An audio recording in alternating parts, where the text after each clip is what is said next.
Hey Waffle Gang, I do hope you're well. My name is Mark and today we're checking out some more relationship stories, and if you do love a Reddit story, why not consider hitting that like, that subscribe, maybe that notification bell too. Let's crack on with today's first story, which comes from I Love Grug Crude from the True Off My Chest subreddit, and says, just found out my boyfriend of 3.5 years has been calling me by his ex-girlfriend's name. So I, female 24, met my boyfriend male 25 in college, where we pretty much immediately hit it off. We took the same course, and in the first week, he approached me while I was with some friends to compliment my hair. I'd gone pink for breast cancer awareness. We maintained a strong friendship for about a year before we eventually started dating, and we shared a lot of interests. I really liked a very specific subgenre of modern takes on classic literature. 10 Things I Hate About You, Clueless, etc., with one of my comfort movies being Romeo and Juliet. I know it's dumb, but it's silly and I love it. Anyway, so about 6 months into dating, we're lying in bed after a nice night and he's running his fingers through my hair and says, "I love you so much, Juliet." I don't know. We watched the film together 2 nights ago and maybe I was dumb, but I really just interpreted it as a pet name. So I said, "I love you too, Romeo." It picked up since then. Looking back, I should have known something was up by the way he apologized immediately, but for the next 3 years, I called him Romeo, thinking we had a pair of cute couples nicknames. It was a sweet little thing, and I even noticed my actual name had fizzled out with the use of Juliet, babe and baby taking its place, which I didn't mind at all. Well, 2 days ago, my boyfriend and I went to his brother's wedding, and I got to meet his ex while he split off to talk to his brother, being as she was a family friend since his childhood, if I remember correctly. I introduced myself as if it was the first time, and she did the same and told me her name was Juliet.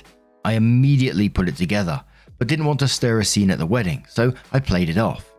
Don't get me wrong, she was such a sweetie, and we didn't even talk about him once, even though she knew we were dating, which I actually really appreciated. I confronted him about it later that night when we'd gotten home, and he immediately admitted to getting my name mixed up with hers.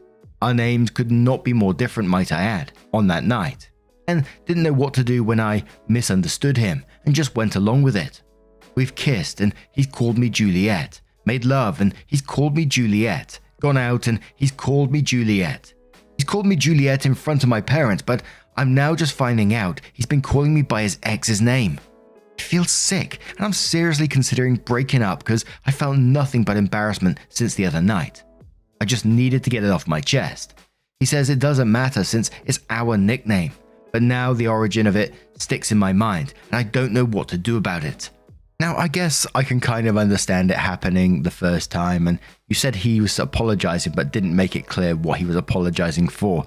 But yeah, I can see it happening the first time, then you apologize, really let him know what mistake you made, and then you can move on. It was just a mistake, but the fact that this has continued for years by the sounds of it is really strange, especially all the scenarios you said in which he calls you this name. And the thing that's sticking in my mind, he must have known she was going to turn up to this wedding since she was a family friend since childhood, and there was a chance that you two were going to meet and introduce yourselves to one another and you were going to click. What the hell was going on? I know it probably wouldn't have made it any better, but there was still that opportunity to come clean yourself about where the name came from. But in the comments, I just want to say it says, man, he could have easily recovered from this too. Like, once you repeated Romeo a second time, he could have just confessed there was some less harmful BS like, not gonna lie, I didn't make the connection at the time because we were watching Romeo and Juliet and I was just caught up in the moment. But Juliet is actually one of my ex's names, so it feels kind of weird calling you Juliet. Comprehensive Pace says, this is a hard one.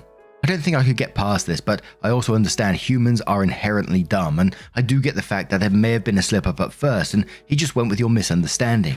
But yeah, knowing it now is kinda ick.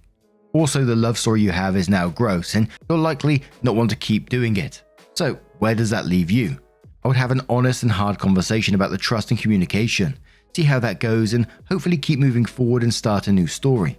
If you're sure he's over her and it was just a slip up that he went with and isn't actually thinking about her, that might work and in time just be a funny story.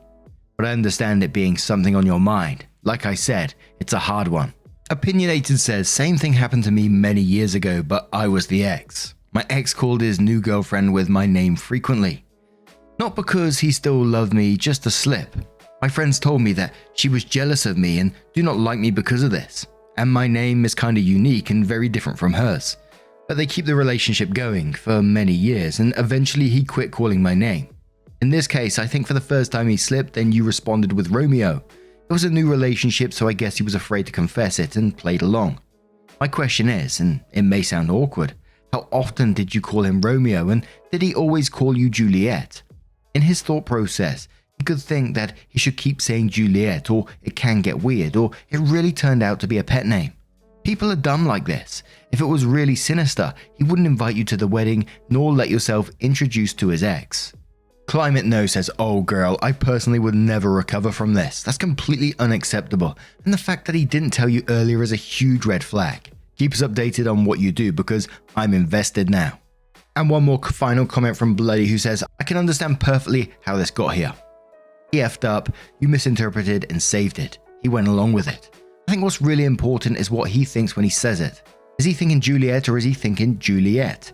It's been 3 years of him being with you, loving you, sharing a life with you. So I'd caution before deciding that the start of it ruins the tradition completely and the relationship. Decide on what the tradition has meant to you as a couple.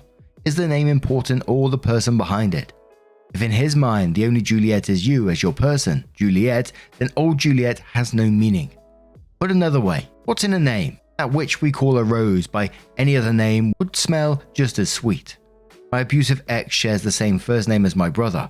To me, I don't remember the ex at all when using my brother's name. The love I have for my brother is far stronger and gives more meaning. So then OP updates the post and says, hi all, sorry I just picked up my phone after a big day yesterday and I'm here to give an update and answer as many comments and questions as I can. I really didn't expect it to gain this much traction. So yesterday was really rough.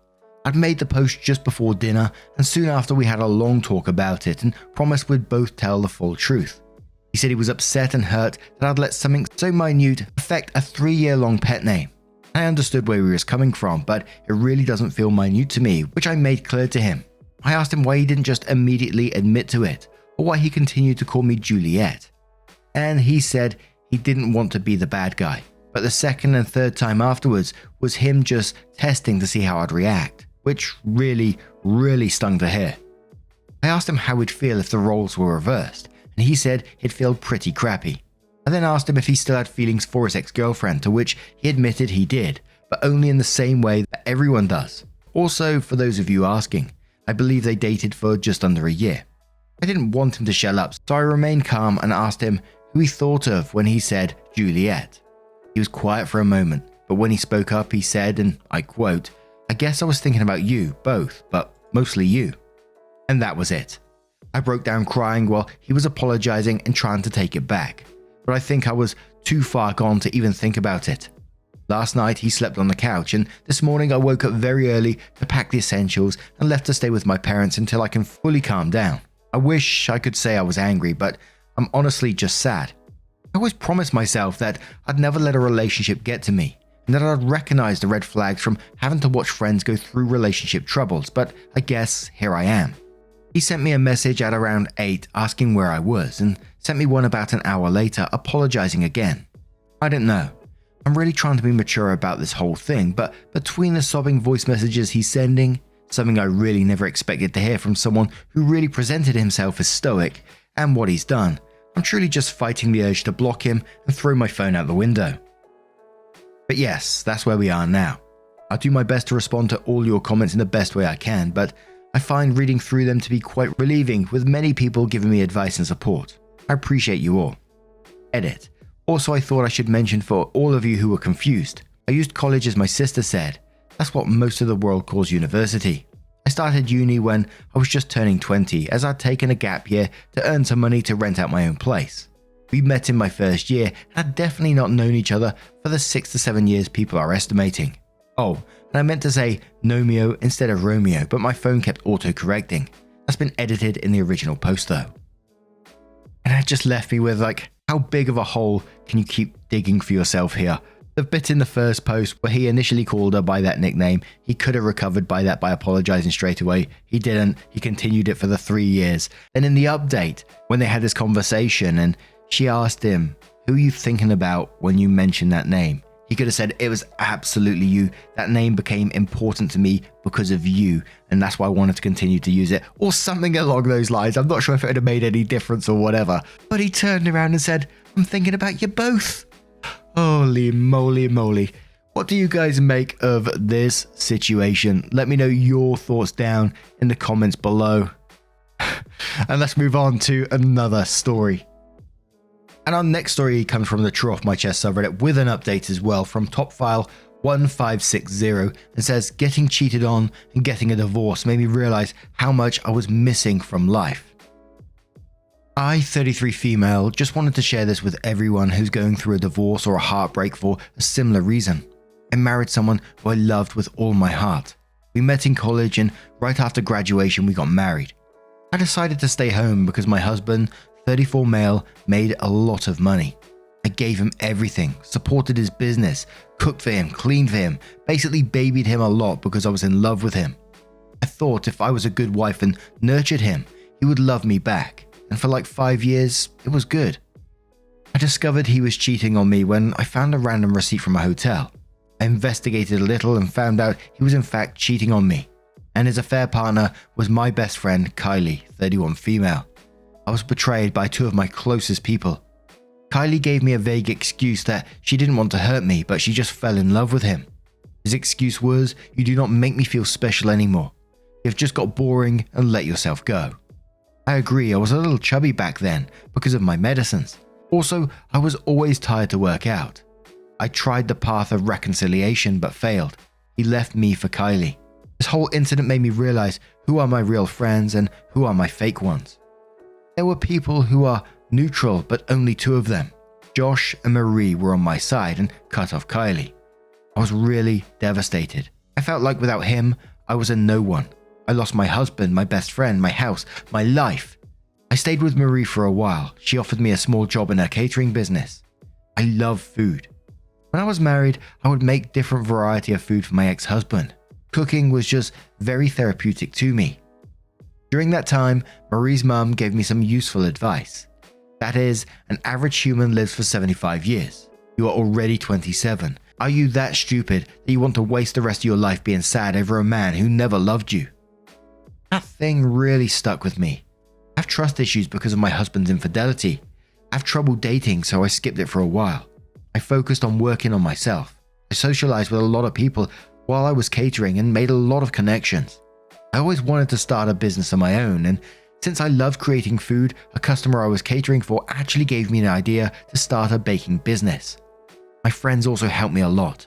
I built a pretty small yet successful baking business within a couple of years. I started to feel more of myself now that I am free. I didn't realize I had so much free time in my hands because I wasn't busy taking care of a large human. My house was clean. No one is putting dirty laundry on the floor. No one is telling me to make something else because they're not in the mood for a certain dish. Nobody puts dirty dishes on the sink. I started to embrace this solidarity. I know those things I mentioned are not something that is big, but it was a huge relief. Moreover, no one questions me whenever I go out. I don't have to answer anyone before going out. I can spontaneously go on long drives and I don't have to ask for permission. I learned a new language within my free time. I focus more on family and friends who genuinely love me. And getting dumped has made me see the red flags I missed in my marriages.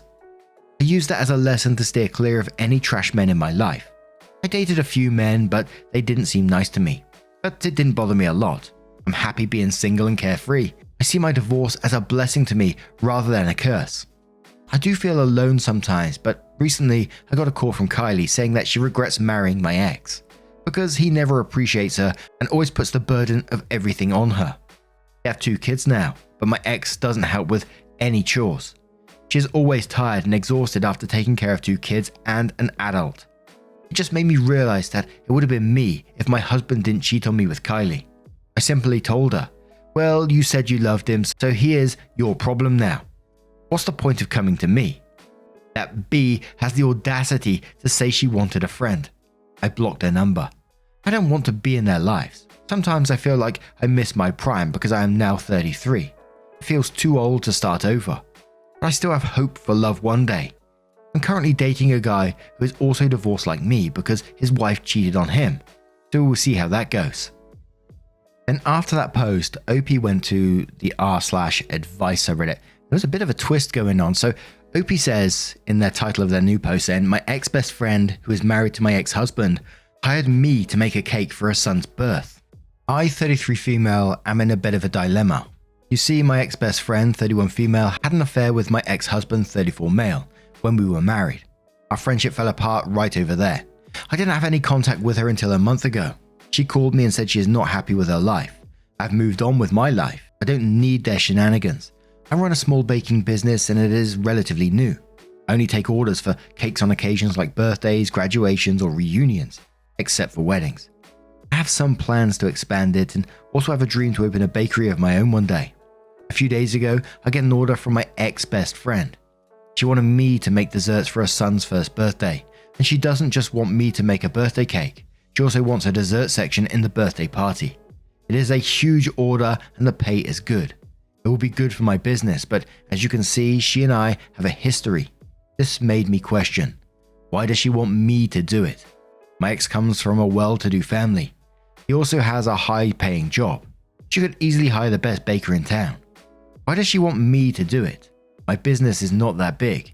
It made me feel like she is trying to grab my attention, or just trying to sabotage my business, or maybe she wants to talk to me after I shunned her the last time. On the other hand, the businesswoman inside me says to take it. I know I can do it. The party is huge. There will be many people from affluent backgrounds. I can promote my business to those people. It will boost my revenue as well. I'm thinking if I just avoid her as much as possible, then it will be good. But I don't know. I'm stuck in between and I need some good advice. And there was a couple of comments giving advice that OP replied to. So one of them says, take it. Make them the best cake you can. Show them that you're not bothered by either of them. The best payback is no payback. OP responds saying, hey, at least this way I will get some money considering I wasted my 20s on an ungrateful man-child. Someone says, I wonder if she's trying to annoy her husband. Just a thought. Maybe she is trying to do a good thing. OP says, I talked to a friend of mine about it after I got the order.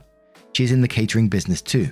She said that maybe my ex-best friend just wants to compensate for what she has done to me, like a charity. Next comment says, I don't think there is a strong case not to do it. As you say, the money is good, the opportunity is great. If you're serious about your business, you take those opportunities when they come. The alternative is wondering what might have been if you don't take this order and that doesn't sound like you. The question is, how much contact to have with this person? You could reach out, speak on the day, or just make the order and keep your distance. That side of things is completely up to you. The customer is always right about the product, quality and service, but you are fully in control of how you navigate the situation beyond the professional. OP responds and says, I do ask customers about the kind of cake they want, so there is a lot of interaction. I could ask her to only contact me through email if she has any reference cake or any inquiry and only physically contact if necessary. And for me, I'd have to come out of this from my point of view in like a previous business that I started when I left my market research company. I'd done sort of market research support, self-employed. And I know it doesn't really relate to this story, but I quickly found out that sometimes you do need to turn down business, even if your company is small or whatever. Sure, there were some great ideas for OP to, only keep it through email or, less contact as possible.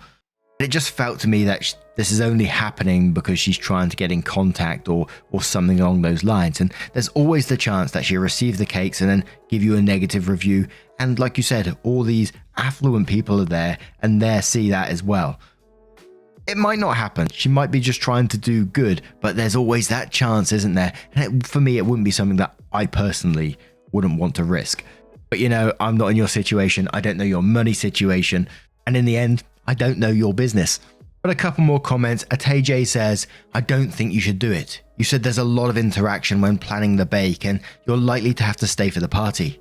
You might be over the ex and ex-best friend, but there's some weird game going on here, and the idea of you having to be on display at their party while whatever the F they're planning at unravels around you while you're surrounded by your former in-laws sounds like nightmare fuel. I have a suspicion you're a pawn, and no matter how professional you are, you'll be dragged into their drama. Taking the job in hopes you can get business from their friends will only work if your ex and ex-friend allow you to stay all business. Do you think that will really happen? Analogy Addict says, could you hire someone to be the face, do all the baking, but hire someone else to attend and do the setup and breakdown? That way you can take their money without playing at whatever they're trying to get. And it keeps a healthy boundary between you and them. Just charge a bit extra for the hire. And one more comment from 21st Century Janes, who says, I suspect she's trying to find a way to get you to talk to her, and if she's paying you, she'll have something to hold over you. You won't be able to refuse her calls. I would stay the hell away from this woman. She sounds toxic and manipulative. Yes, it would be good for your business, but what kind of business do you want to have ultimately? One where you're put in a stressful, high drama situation in order to make money? There will be other opportunities that will come without strings attached. Now, I'm going to turn it to you guys. What would you guys do in this situation? Would you take that business? Would you not take that business? Or do you have a different solution to the matter? Let me know your thoughts down in the comments below as always. And just a huge thank you for spending your time with me today, getting involved in the stories. Your love, your support, your time always means the absolute world to me. So thank you so much. And hopefully, I'm going to see you, you absolute cheeky so-and-so, in the next one. Take care and much love.